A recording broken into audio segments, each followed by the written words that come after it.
Welcome to Backstage with Richard Ridge. SAG-AFTRA Foundation and BroadwayWorld continue their filmed Conversation Q&A series here at the Robin Williams Center.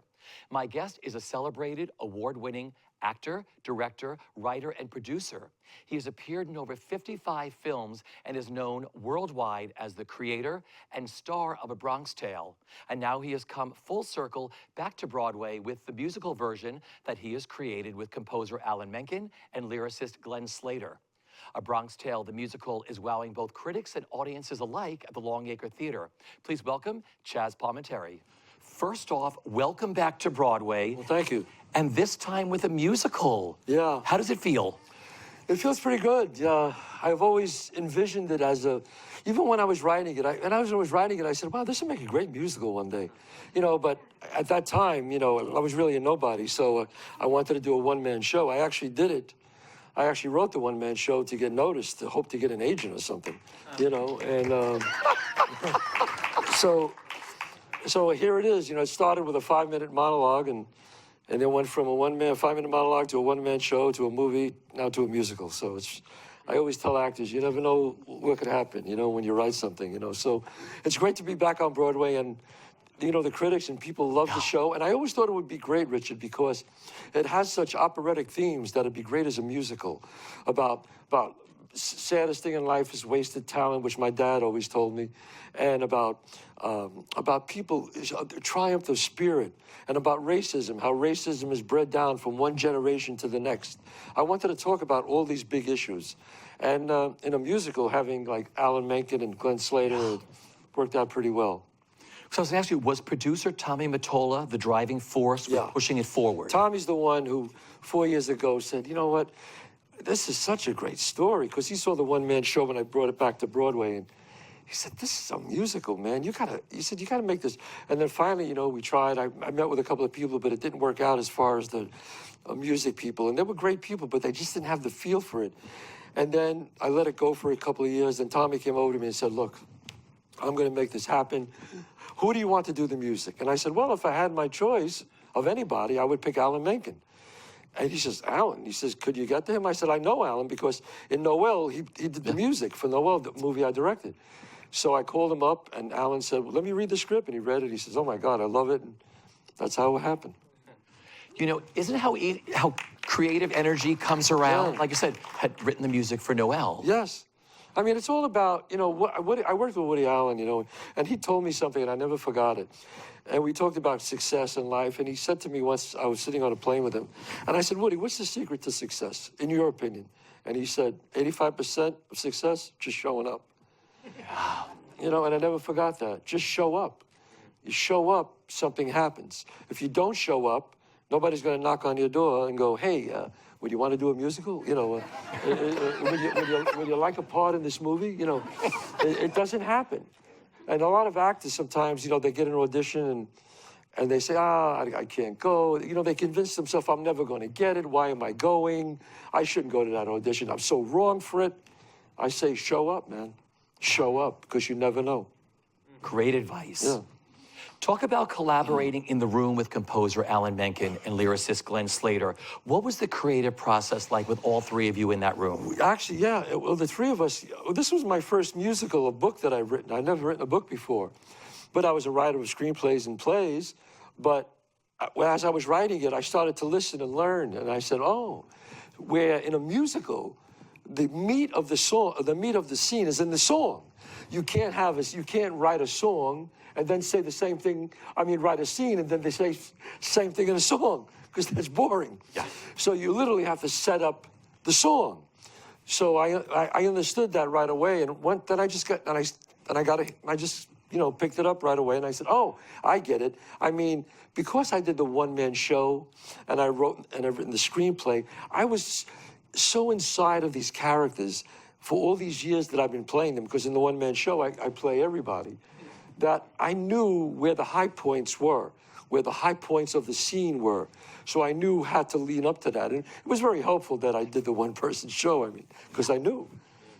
Collaborations are very special, and you had the perfect collaboration with them on this musical. Yes. Why do you think it works so well? I think, Richard, just what you said, it's the right person, because a few times before that, I had really talented people. I can't even tell you who they were because they were so famous, but it wasn't the right fit. For some reason, it wasn't the right fit, and it didn't work out. And they understood it too. We both said, you know what? It's not working. But as soon as I got with Alan, and as soon as I got with Glenn, Alan won 8 Academy Awards, but there's a humbleness to him that he kept saying, Chazz, you're the driving force, man. Tell us what you want. You're the driving force. Tell us what you want.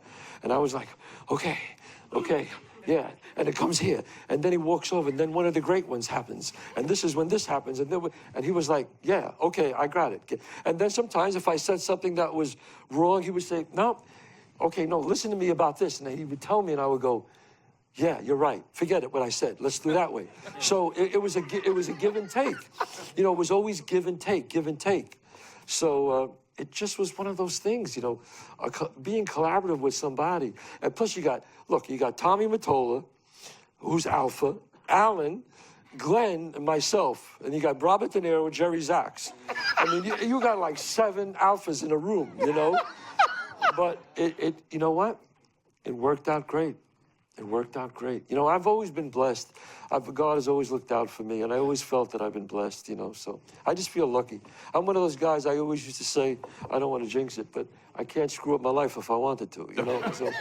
Everybody knows it, right? Yeah. I'm just blessed, you know? Yeah. I'm blessed, man. I don't know what it is. And working again with your directors, Robert De Niro and Yeah. Jerry Zaks. I mean, this is the first musical that Robert De Niro has directed Right. with Jerry Zaks. I mean, the two of them did such a beautiful job Yeah. directing this. Well, because they didn't get in each other's way, really, because Jerry, you know, God bless him, 8-time, you know, Tonys, he knows everything about a musical, everything. And he knows the mechanics. There's so many moving parts in a musical, so many, where Bob De Niro didn't know that. But Bob De Niro knows detail, he knows acting, so they kind of didn't get into each other's way. So it worked out really well. How emotional a journey has bringing the musical to Broadway been for you? Well, it's been great because a lot of things that I wanted to write in the one-man show, I couldn't because as a one person, I couldn't fit it in. It didn't work. And in the movie, I had all these other characters like Tony Tentatu and all these other people that I couldn't put in the movie because Bob said, that's a little, no, it doesn't, it's just too many. We have too many characters. So I was able to put everything. And my dad played the saxophone. Yeah. And that was one of his reasons why he used to tell me, you know, because he gave up his dream to, you know, get work as a bus driver. And back then, you know, the parents just wanted their children to have a better life than them. So he gave up his dream to have a better life. And so I actually put my father's real saxophone in the show. So on Broadway, opening night, I said, hey, Dad, you know, you made it to Broadway. You know, he passed away a few years ago. But he saw all my success, so I'm okay with it. Yeah. And my mom's 97. And she's, yeah, thanks. At 97, and she's still mad her part's not big enough. She's still mad. You believe that? She still says, you know, my part should have been bigger, you know. I go, Ma, I know, Ma. But you gave her a song. But I gave her a song. See? Okay. A big song, yes. Talk about the incredible cast you've assembled for this. Yeah. You know, it was really, we didn't know, I mean, right, there was a talk of me playing, they were talking about wanting for me to do Sonny in the beginning. And I said, you know what, that's wrong. I don't want to play Sonny, even though I sing very well, because I started as a singer. I didn't want to play Sonny because I knew I did the one-man show, I wrote it, I did the movie, I wrote it. I said, you know what, this should be fresh. This should be something new without me. You know, a younger Sonny, younger audience, younger people. I don't want people to look at this and say, well, he was great in this, but the one-man show, I love. I just didn't want that. And I just knew, you know what, don't do it. And I said, no. And I said, we just got to find a Sonny. So then Bullets Over Broadway came out, and I went to go see it on Broadway. And I said, that's Sonny. And so here he was. He's playing a part that I created in Bullets Over Broadway. Yeah. And he was great, and he got nominated for a Tony. And he sang great, and he danced, and he could act, and he could sing. I said, that's Sonny. So then my agent contacted Nick Cordero, and he said, well, he didn't read it. He said he wasn't sure if he wanted to do it because he already did one of my roles. He's playing another gangster. And I said, I'm going to see him. So me and Tommy Mottola went to see him. And I said, look, I said, Nick, it's not the same as Cheech. In this role, you play so many colors, so many variations. You're funny, you're a killer, but you're serious. You're everything in this. You're a lover, you're everything. And he says, well, okay. I said, you got to do it. I said, because if you don't do it, they're going to make me do it, and I don't want to do it.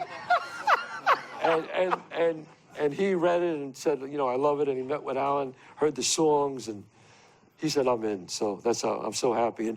And Richard Blake, who plays Lorenzo, who's so brilliant in it. And this young actor that we got, to find C, my God, Bobby Conti Thornton, right out of Michigan, only a year out of, out of college. But you know what? As the other actors, I always tell, the right place, the right time, the right amount of talent, that's what happens. He was the right, perfect guy for the role. And he's just wonderful as C. And the younger C, to get the little ones. Not only do you have to get a little one, you have to get two of them. Because you can't let one work 8 shows. Yeah. It's just too much for them, you know? So we found these two that are just incredible. Incredible. When you see them, you go, how old are they? 9? 9 years old? 9 years old, I was witnessing murders, you know what I mean? This guy's on Broadway. I was getting coffee for the wise guys at 9 years old. This guy's on Broadway. I'm like, wow. I said, look at this kid, 9. And he is 9, you know. So, lucky, man. Gorgeous cast. Yeah. Well, tonight we have many actors, screenwriters, playwrights, and directors in the house who would love to hear about your incredible journey with A BRONX TALE. Let's go back to the beginning. How did you come about to originally write it, and where were you professionally at the time? Well, I was an actor who was on Broadway as an understudy. I got to remember, in '82, I was an understudy on Broadway. That's another story. I'll tell you about that later. And I was in play at the Manhattan Theatre Club. I played in 22 years. So I was a good actor, but I wasn't known. I wasn't known at all, you know. So I said, look, you know, now something's got to happen for me. So I went out to L.A. I decided to go to L.A. I went out there, and I got hot right away. I did Hill Street Blues, if you remember that show, and Dallas and Matlack, and I did a TV movie, Peter Gunn, and, you know, I was getting hot. I said, wow, this is great, you know. And then I cooled off because I did all the shows. So they couldn't hire me again. So I started to cool off, and I started, you know, auditioning for more big films. But as an unknown, it's very difficult. One big film I auditioned, I remember, it was, it was down to 2 people, and it was Pretty Woman. Yeah. With Pretty Woman, and it was between me and Jason Alexander. And right at the end, Gary Marshall said, you know, he called me in, he said, Chazz, you're great, but you're a little too much like Richard, you know, to be his... They wanted somebody like him, but then they went, and they were right. I look at it now and I go, they were right. You know, go with a guy who's not like him, a little more slimy and a little more like, you know, I want the girl, you know. And you know what? They were absolutely right to pick him. And I was wrong for it. But I got close a few times, you know. So then all of a sudden I said to myself, you know what? I ran out of money, so I'm going to tell you the whole story quickly, but I'll be quick about it. But it's a good story. You'll like it. So I ran out of money, so I said, what am I going to do? So I used to box, and, you know, I'm all right. I can handle myself. So I said, you know, I'll get a job as a doorman. So I looked in the papers, and I got a job as a doorman at this really swanky club in Beverly Hills. So I told the guy, I said, yeah, I'm an actor, but I don't want to do this for too long. And he said, Chazz, you know, fine, whatever. He gives me the job. And I'm dressed up, and I'm standing by the door, you know, with the thing, VIP, you know, 2, please, 2, you know, I'm getting, you know. And then one night, this guy comes running over. Now, there's 3 rules not to do for a doorman. If you break any one of these rules, you'll never get into one of the swanky clubs. Number 1 is you never say the words, do you know who I am? If you say those words, I know immediately you're an asshole. I know that immediately. You can never say those words, do you know who I am? That's number 1. Number 2, you never touch the rope. Never do you walk up and grab the rope. I'm giving you the inside dope, all you guys, on this. And number 3 is you never get in the doorman's face, ever. If you break that plane, you're not getting in. Okay, if you do one of those, you're not getting in. So one night, I'm standing by the thing. This guy comes over, and he says, hurry up, let me in. So I said, could you hold on, sir? Let me just look at your name, please. I said, could you hold on? He goes, what? No, come on. And he walks over, gets in my face, grabs the rope, and says, do you know who I am? True story. Now, in 30 seconds, he broke all the rules. I said, yes, I know exactly who you are. You're the guy who's not getting in tonight.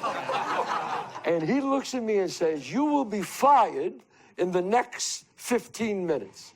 And I said, like a real wise ass, I said, really? Get online. Everybody tells me that. Just like that. 15 minutes later, I got fired. The owner comes out and says, Chazz, do you know who that is? I said, I don't know who it is. I said, he's an arrogant asshole. He said, that's Swifty Lazar. I go, Swifty Lazar? I go, you mean the agent, Swifty? He goes, yes, you didn't recognize him with the glasses? I said, the guy jumped in my face, and he was a nasty. He goes, Chazz, and it's his party. I didn't let him in. He goes, he threatened me, he won't have any more parties here unless I fire you. I said, that's cool, so I said, hey, you always been good to me. I was working here like about 3 months, and he was always good to me. If I had an audition, he let me out. I said, Fernand, his name was Fernand, French guy, and I said, thanks, Fernand, and I left. I got into my 1972 beat-up Honda, and I drove back to my dumpy apartment in North Hollywood. And I tell you this, not to be not to be humble, but to tell you that all actors go through this. And I went back there, and I sit on the edge of my bed, and I said, what the hell am I going to do? So I said, well, I can't go back to New York. I said, how could it be? I said, I was always very confident. I said, I'm too talented. I said, this is wrong. Something's wrong here. So I looked at, on the refrigerator was my father's card. The saddest thing in life is wasted talent that he gave me. He always gave it to me, Always told me that every day. You're going to be a star, son. My mother, too. Don't waste your talent. I said, you know what? If they won't give me a great part, then I'll write one myself. I'll write something for myself, and I'll do it alone. I got into that car, went back to the thrifty drugstore, came back with 5 tabs of yellow paper, legal paper. And I said, what am I going to write? And I said, wait a minute. That was always in my head, obviously, about the killing that I saw when I was 9 years old. So I said, I'll write about the killing. So I wrote 5 minutes about this killing that I saw. And then I'm always a member of a theater. In LA, I was Theater West. So I performed it for Monday night for my class, like this, just like this. And everybody was like, oh, wow, that was great. And people are giving me notes and what they like, what they didn't like. And the moderator says, man, that was really incredible, Chazz. You should keep this up. And I said, I am. I said, I'm going to write during the week and come here and try it out. So I kept going back and forth. So each week, I would come back with 10 minutes and perform it and add it on to the 5 minutes. Yeah. And I would hear people say, I like that, I didn't like this. And I would listen, and I'd go back, and I would rewrite. Out of the 10 minutes, I would take 3 minutes. And by the end of almost a year of doing this, working really hard, I had 90 minutes of this one-man show. That was really tight, because I workshopped it, and I knew what worked, what didn't work. So I said, wow. So all of a sudden, the Ensemble Studio Theater comes over to me, and they said, hey, we hear you got a one-man show. We heard about it, that it's pretty good. I said, well, I said, I think so. I never did it in front of an audience. They said, well, we're doing a West Fest. Would you like to do it? I said, yeah. He goes, yeah, you just come in. I said, okay. Now, I never did the whole thing. It's an entirety. So I go there, and I thought it was like a class. It's going to be like a West Fest. What is this? I go there, I'm in the back, I'm waiting for me to go on. I hear all kinds of rumbling. And she comes back, she goes, you ready? There's a good audience. I said, what is it? How many people got there? 30, 40 people. She goes, 300. I said, what? She said, 300. I said, 300? 300? She goes, you all right? I go, great. I'm like, 300? I never did the whole thing in front of an audience. But I knew I could do it. Yeah. So I have to tell you all this because there's going to be a good ending. Wait.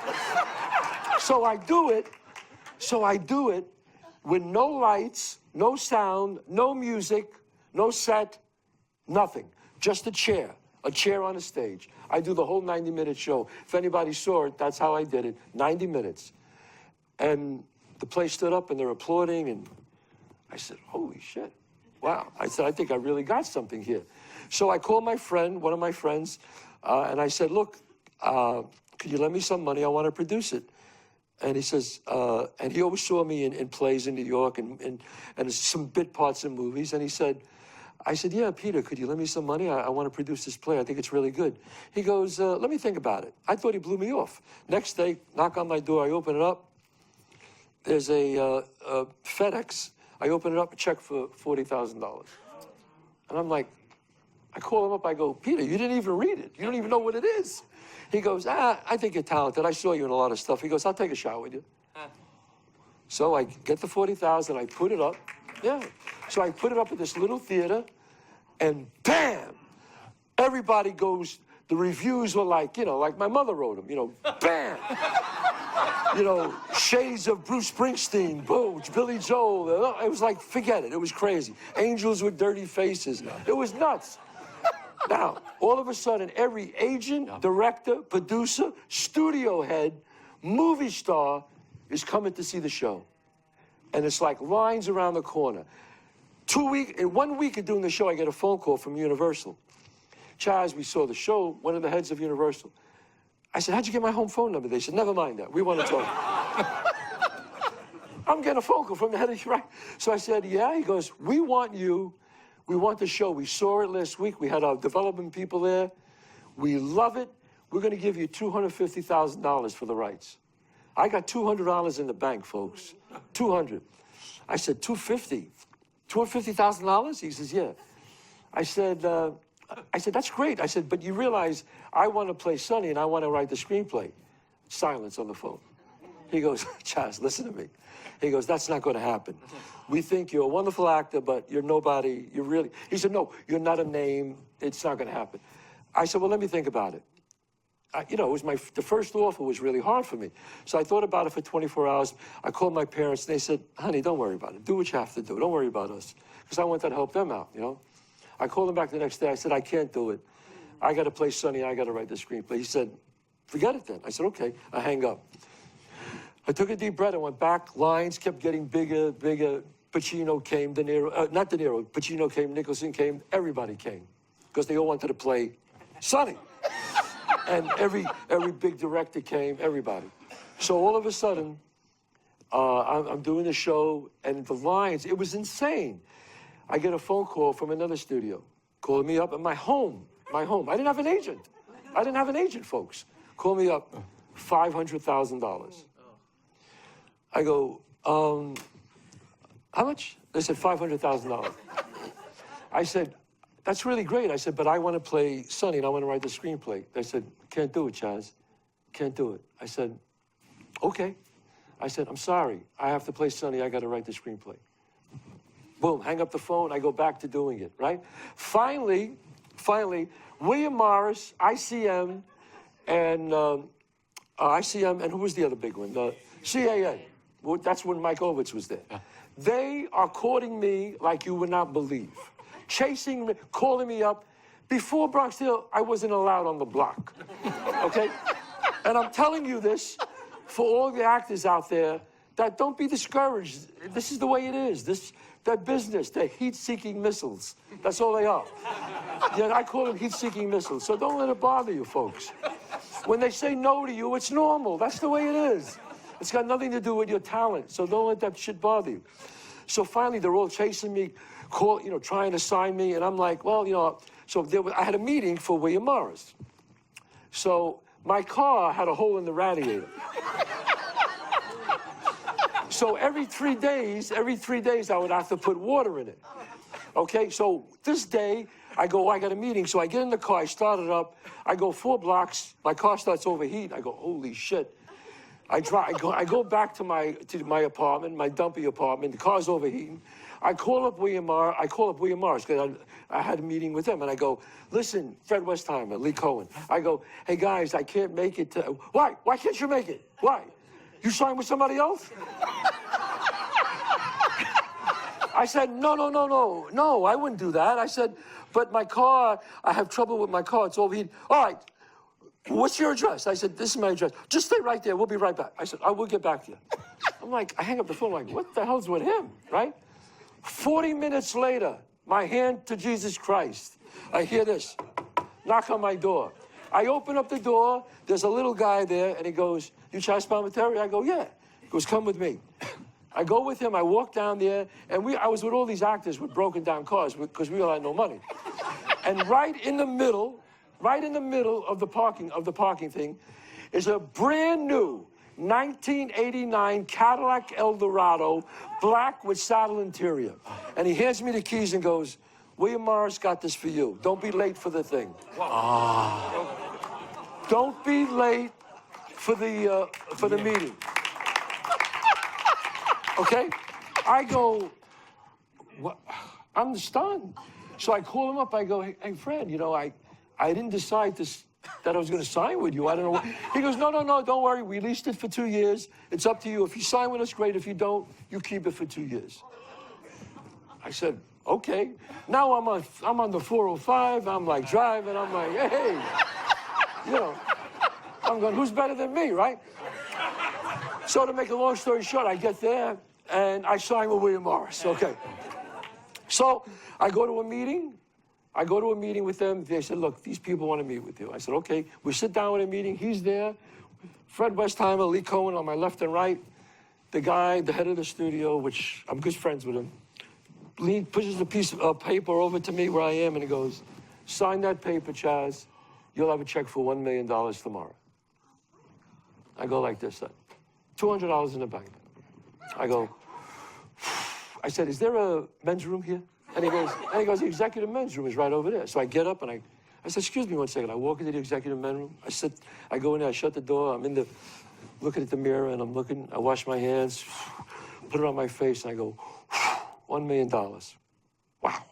So I put my hand in my pocket and I see my father's card that I always take, wasted talent, right? I go, fuck it. I put the thing back and I go back outside. And I say, I'll sign that paper right now. And I can see the smirks on their faces. And he goes, but. I said, but. I play Sonny and I write the screenplay. And I could see all the air taken right out of him. And he goes, Chazz, I know what you're trying to do, but it's not going to happen. I'm sorry, this movie will never get made. Do you understand that? And I said, you're right, it won't get made with you, but it will get made. And he says, what makes you so sure? I go, because it's just too damn good. I said, and sooner or later, somebody will make it, right? So I get up. My agents are like, oh, Jesus Christ. 10%, 1 million, you know. So I get up and I walk out. I get another, and well, I'm coming towards the end now. I got to tell you this because you realize what I went through. Sure. I get a call from one of the biggest, hottest directors at the time. He wants to meet with me. I said, okay. I go meet with him. My agent said, you got to meet with him, Chazz. He's the biggest. I said, all right, I'll go meet with him. I sit down. I walk in. I sit down. And I'm one of those, I'm a very Machiavellian guy. I study, because you have to in this business. So I like to know who I'm dealing with and know everything about him, know his whole life before I meet with you. So I walk in, I sit down, and he goes, I'll cut right to the chase. So we're eating, we're talking, and he goes, I told him I love his movies and all that. And he goes, so Chazz, Bronx Tale, I saw the show. It's the greatest one-man show I ever seen. He goes, it's a movie. You did a movie on stage. And I said, oh, thank you. He goes, I want to make it my next movie. Right now. I'm going to put it on a fast track, get it made. And I said, great. I said, but you realize that I play Sonny and I write the screenplay, right? He goes, chat. He goes, listen to me, I love you, you're great. You're a wonderful kid, you're a terrific kid, you know. He goes, but let me explain something to you. I can't make a $25 million movie with you starring in it. It just won't happen. Just like that, he says to me. So I take a breath and I go, you went to NYU, right? And he goes, what does that have to, I go, didn't you go to NYU? He goes, yeah. I said, oh, yeah. You graduated film school, NYU, about 10 years ago, right? He went, yeah. I said, oh. And you came out here and you somebody gave you a break and you directed this little movie and it became really successful and that's how you got all this. And you became who you are, right? And he said, yeah. What are you saying? I said, what am I saying? I said, am I allowed the same fucking break that you get? Am I allowed that? I said, am I any different than you? Am I? And he went, I said, I apologize, I'm sorry. He shook my hand, he goes, I still can't make the movie. And I said, that's fine, and I left. Cut to, I went back to the theater, crowds. I finished the performance. I walked off stage after one performance, and my stage manager said, hey, Robert De Niro's in the dressing room. He just saw the show. I said, Bob De Niro just saw the show? He goes, yeah, he wants to talk to you. I said, okay. So I walk in the dressing room, and there's Bob De Niro sitting there. You know, he's like... So I walk over there, and I go, hey, Bob, how you doing? He goes, show, man, it's a great show. It's a great show. It's a great show. I said, thanks. He goes, you know, he says, I want to direct this thing. It's a movie. And I said, now listen to the nerve that I have. I go, Bob, before we get into it, I really said this, Rich. I said, I love you, Bob, but I just want you to know that he goes, I know what you're going to say. I know everybody knows about it in Hollywood. He goes, I know. He goes, I'm going to tell you the way I feel. He said, you should write the screenplay because it's your life and it'll be honest from your heart. And he goes, and you should play Sonny because you're a new face and you'll be great as Sonny. He says, I'll direct it and I'll play your father and I'll produce it. And he goes, if you shake my hand, that's the way it'll be. I shook his hand and that's what happened.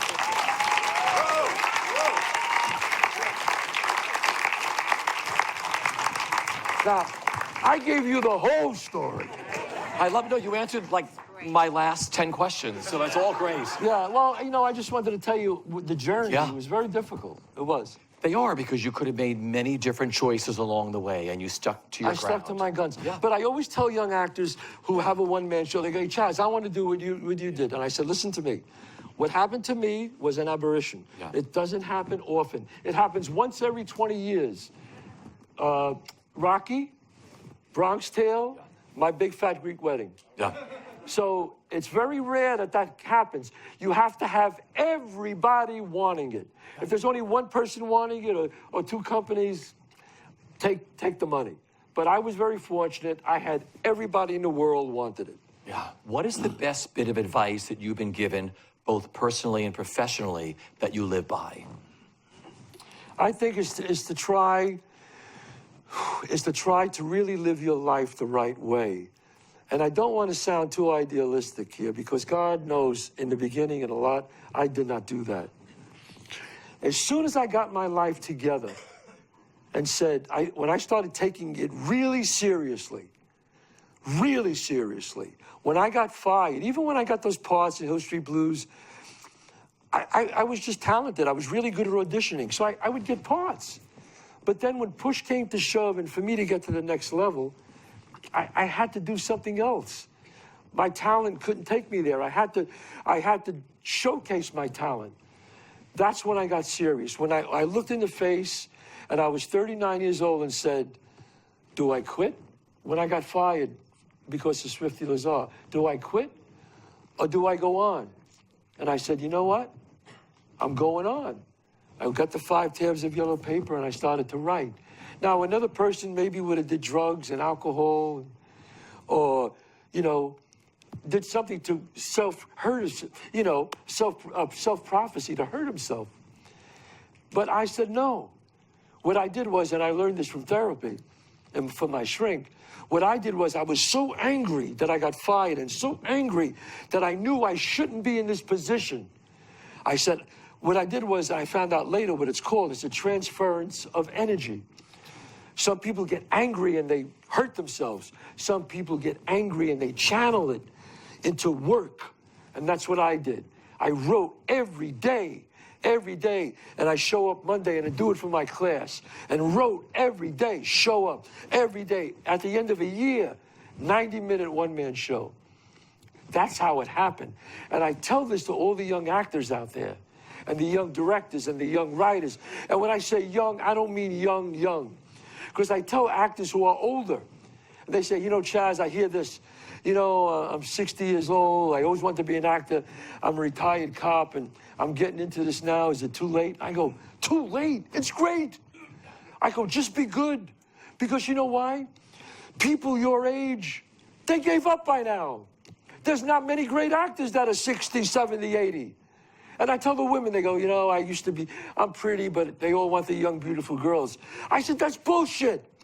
Yes, they do, but just be great. If you're great, most of the people gave up. They've given up. If you're starting now, you're fresh. You could do this. And I mean that. I'm not just blowing smoke. It's the truth. When I audition an actor, a woman who's 50, 60, most of them, they're not that great. And they've been around forever, and I can see why they haven't succeeded yet. But when you get one that comes in, is really great, you go, holy shit, she's great. We got to use her.